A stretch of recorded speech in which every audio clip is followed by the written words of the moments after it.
Hi, my name's AK and you're watching the Swashbuckler's Arsenal.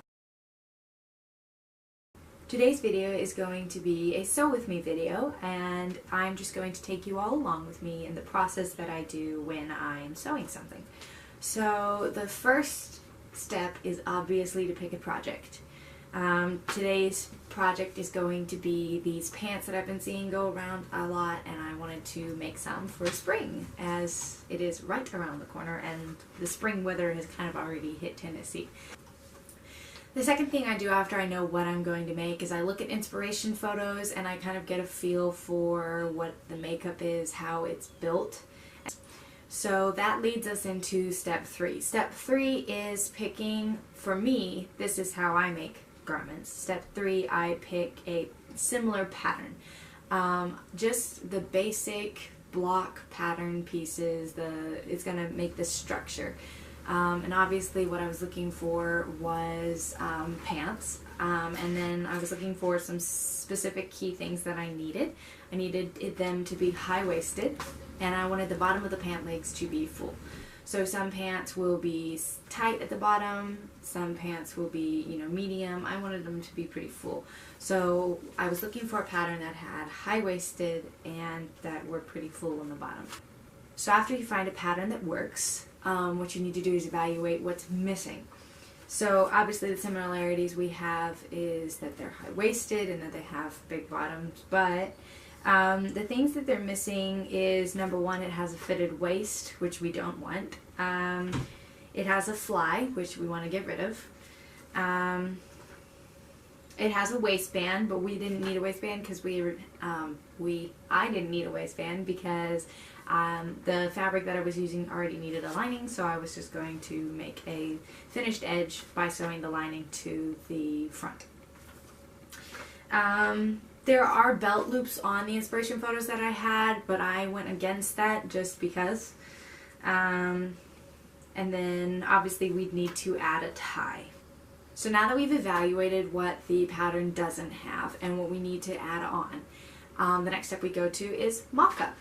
And the first thing I wanted to get rid of was the fly. That was pretty simple to get rid of because there is a center seam line on the pattern that shows you where the center seam would be, and I just traced along that and added 5/8 of an inch seam allowance. It was pretty simple, pretty easy to fix. The second thing I wanted to fix was it was a fitted waist.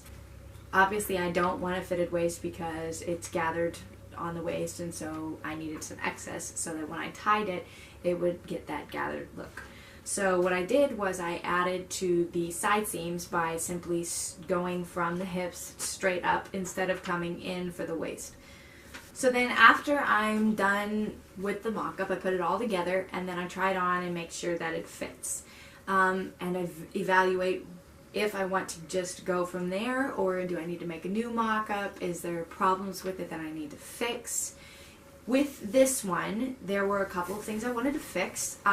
The waist was not high enough. I needed to add height to the waist, and it was just barely enough to be gathered, so I wanted to add more to the side seams.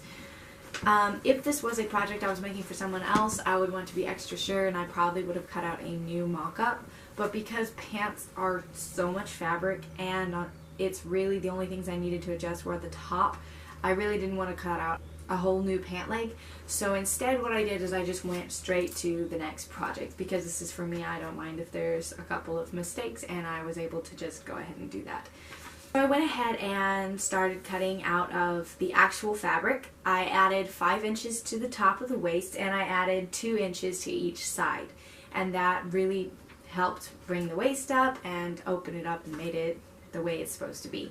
The next thing I did is obviously stitch it all together. Then I cut out the tie. What I usually would do to make the tie is I would measure my waist and then triple that, and it would be a really long, pretty tie. And then I would pick whatever width I wanted to and cut that out. Now, because I was upcycling fabric, I didn't have a lot of fabric to choose from, so I picked the width and used the longest pieces of fabric that I had. And the last step is obviously to try it on, take some pictures for your Instagram, and enjoy the outfit. As always, I hope you guys enjoyed the video and hope you found it informative. I hope to see you guys next Wednesday, as I post every Wednesday on this channel, and I'll see you then.